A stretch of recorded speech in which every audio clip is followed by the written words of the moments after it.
Hi everyone, and welcome to Shukin Science. In this series of videos, I'm going to talk about some of the modes of inheritance that break the rules that we learned about in the previous video. We call them non-Mendelian modes of inheritance.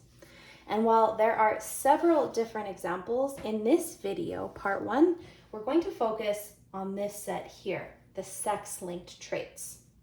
So before I get to that, I'll maybe really quickly recap what a Mendelian trait is, just so we have something to compare it to. So if you recall from the previous video, a Mendelian trait is any gene that is carried on chromosomes 1 through 22, or autosomes.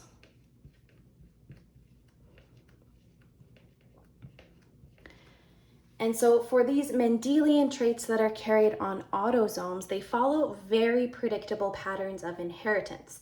Because for each of these chromosomes, you inherit one from your mom and one from your dad, that means for every gene, so for example, in this region here, you have a combination of two alleles that come together to determine your genotype, and then those are the pieces of DNA that will then determine your phenotype, or the physical expression of that trait.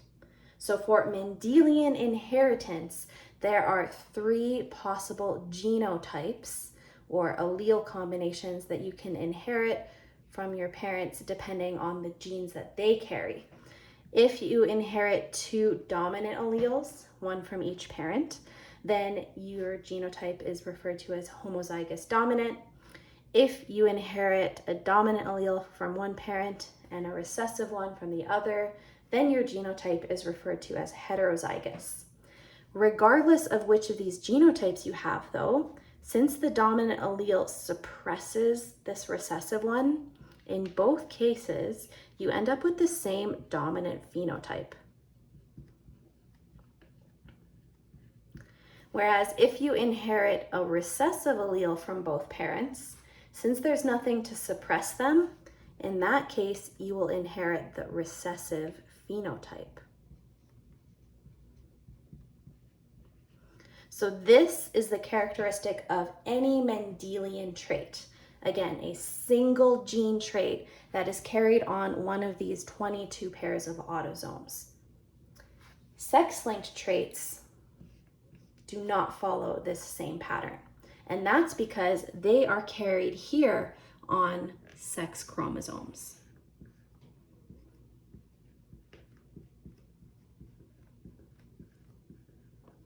And there's a couple of things that set the sex chromosomes apart from the autosomes. The first of which is that they carry traits related to our biological sex. So there are genes carried on these chromosomes that will secrete estrogen or testosterone that then determine your biological sex. Those kinds of traits are not carried on autosomes. The other characteristic that sets them apart are autosomes are always homologous. That means that whether you look at the maternal copy or the paternal copy, they carry the exact same genes in the exact same order. Although they're not identical, because when you compare the genes to one another, they might have slightly different versions of those genes or alleles. So autosomes are always homologous. Whereas sex chromosomes are only sometimes homologous. So for example, if you are biologically female, you do actually have homologous sex chromosomes. And that's because for most biological females, you have inherited an X chromosome from each parent, as shown in this karyotype here. So this is chromosome pair 23, and it's important to note that the X chromosomes aren't actually X-shaped, but we can tell that they're X chromosomes because they have similar shapes, similar banding patterns, and that's what makes them homologous. So for females, we know that if you have the XX genotype, your phenotype is obviously female. And now I do want to point out there's some exceptions to this. I'll talk about them in another video, but if you're curious, look up something called SRY translocation. For this video though, I'm just gonna go with the assumption that XX is female. And so if a gene is carried on an X chromosome, you actually do have very similar patterns of inheritance as Mendelian traits. So the X chromosomes could both carry a dominant allele. One could carry a dominant and the other could carry a recessive, or they could both carry a recessive allele. In all three cases, you're still female. The alleles that you carry on these X chromosomes don't determine your biological sex.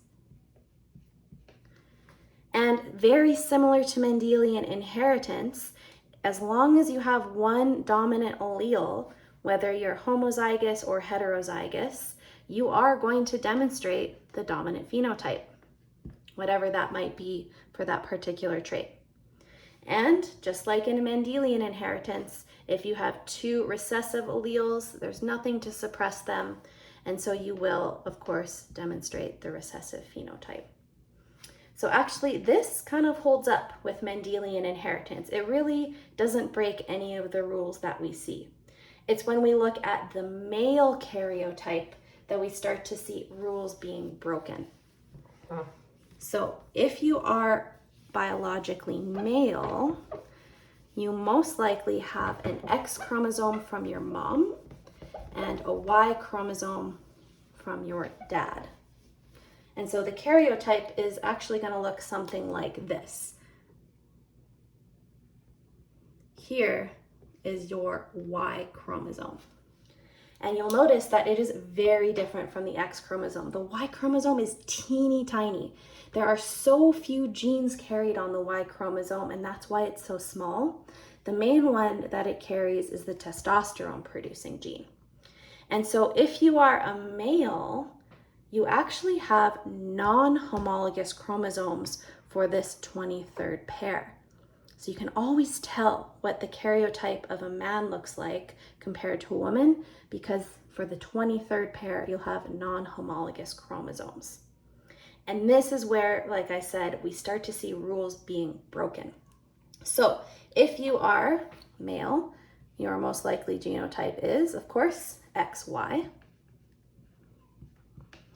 And if we're still talking about a gene carried on the X chromosome, then you actually only have two possible genotypes, which is, as you recall, different from what we just saw in females.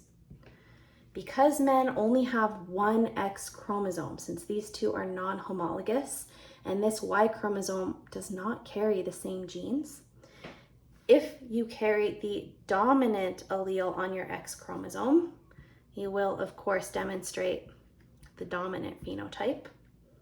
Whereas to demonstrate the recessive phenotype for men in an X-linked trait, you only need one copy of that recessive allele.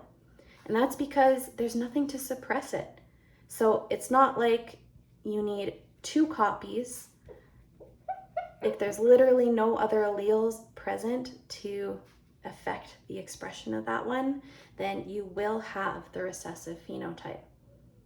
So again, this is a very different pattern than Mendelian inheritance, and it's also very different from what we see in women. Now, there can be Y-linked traits. So rather than looking at genes on the X chromosome, we could, of course, look at a gene on the Y chromosome.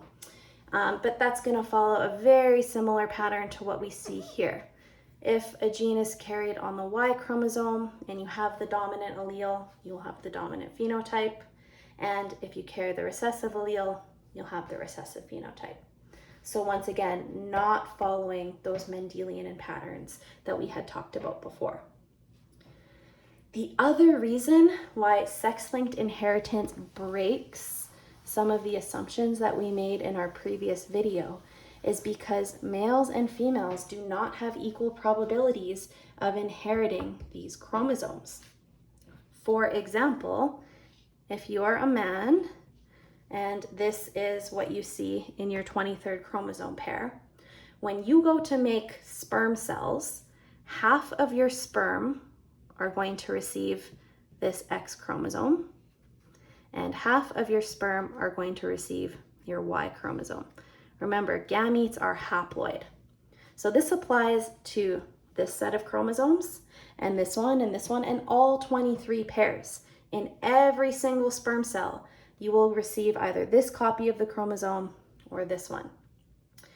The reason why this doesn't uphold some of the rules we had talked about previously is because if this man produces an X chromosome in his sperm cells and it goes on to fertilize an egg, remember, women are XX, so they can only produce eggs with X chromosomes, then you will have, of course, a daughter whose genotype is XX. That means that she will never inherit any trait that is associated with your Y chromosome. And that's not true with the autosomes. In this same daughter, depending on which of these chromosomes you donated to her, she has a 50% chance of inheriting a gene from this one as opposed to a gene from that one.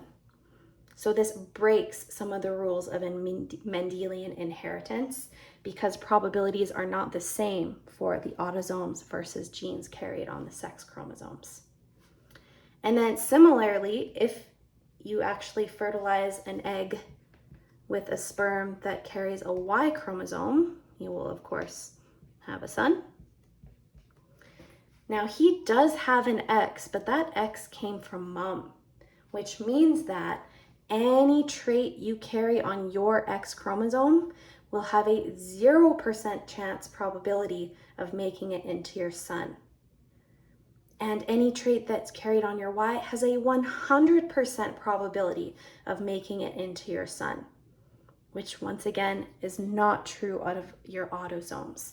In that same son, he has a 50% chance of inheriting traits from this chromosome as this one.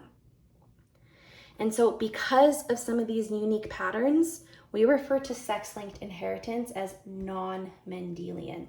It just simply doesn't follow the rules.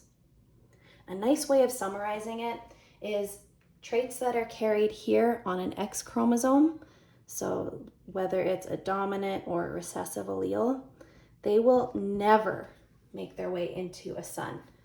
So there was never any father to son transmission because in a son, his X chromosome comes from mom. So no father to son transmission in X-linked traits.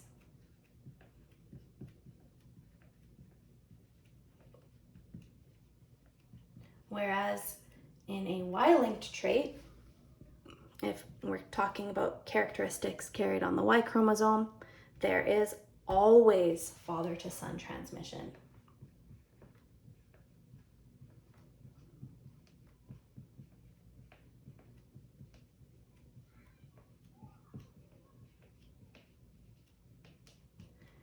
All right, so that is our first example of non-Mendelian inheritance.